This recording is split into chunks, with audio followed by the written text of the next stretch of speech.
এটা খুব আবেগিক ফোন। কিয়নো যিসকল আজি নতুনকে আহিছে সতীৰ্থসকল বা মহিলাসকল আহিছে, আমি যিটো টাইমত নাৰী সচেতনতা কৰিছিলোঁ সেইটো টাইমৰ আমাৰ যিটো চেণ্টিমেণ্ট, আমাৰ যিটো আবেগ, সেই আবেগটো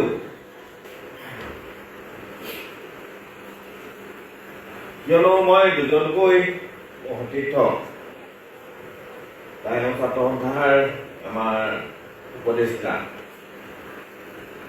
অশেষ চেতিয়াদেৱক আমি হেৰুৱাইছোঁ। মোৰ সেইটো সময়ৰ সভাপতি প্ৰাঞ্জল লাস্কৰ ডাঙৰীয়াক মই ভাল পাইছোঁ।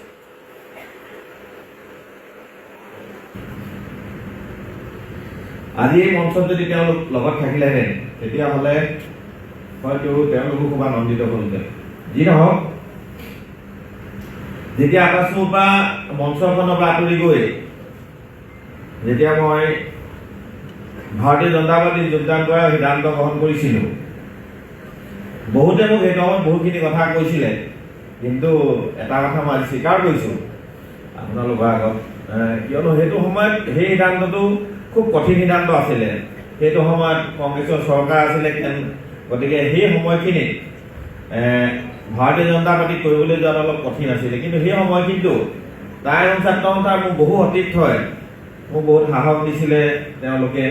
আৰু সেইটো সময়ত মানে মই এজনে সতীৰ্থ আছিলে, যিজন সতীৰ্থই মই যেতিয়া যোগদান কৰিবলৈ গৈছোঁ সেই সময়ত মোক সকলো ফালৰ পৰা তেওঁলোকে সহায়যোগিতা আগবঢ়াইছিলে। বসন্ত গগৈ ডাঙৰীয়া তেওঁ আছে সভাপতি হিচাপে, কিয়নো সেই সময়ত আমি যিটো টাইমত আকাশৰ পৰা গৈ বিজেপি জইন কৰিবলৈ গৈছোঁ, সেইটো টাইমত অকল বসন্ত গগৈ ডাঙৰীয়াই মোক প্ৰায় 20খনমান গাড়ী দি জইন কৰিবলৈ যোৱা সময়ত মোক সহায় কৰি দিছিলে।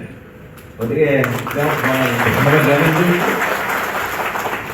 আৰু আমাৰ যি সংগ্ৰামখন, বহুতে কয় আহোমৰ বেলি মাৰ গ'ল বা যথেষ্ট কথা কয়, এই কথাবিলাকে আমাৰ অন্তৰত লাগে, কিয়নো আমি সঁচা আন্তৰিকতাৰে আমি খুব আন্তৰিকতাৰে সংগঠনটো কৰিছিলোঁ। গতিকে সংগঠনটো আগুৱাই নিয়াৰ ক্ষেত্ৰত আমি খুব ভালদৰে সেই সময়ত অসীম দাৰ নেতৃত্বত আমি আগবাঢ়ি গৈছিলোঁ। আৰু অসীম দাই বলিষ্ঠভাৱে আমাক সকলোকে আগবঢ়াই লৈ গৈছিলে। আৰু আজি যিটো সময়ত সকলোৱে কয় আহোমৰ বেলি মাৰ যোৱা সময় হৈছে বা অন্যান্য যিখিনি কথা কয়, আমি আজি সাজুৰে ক'ব পাৰোঁ যে এইখন মঞ্চৰ পৰা আহোমৰ বেলি কাহানিও মাৰ নাযায়।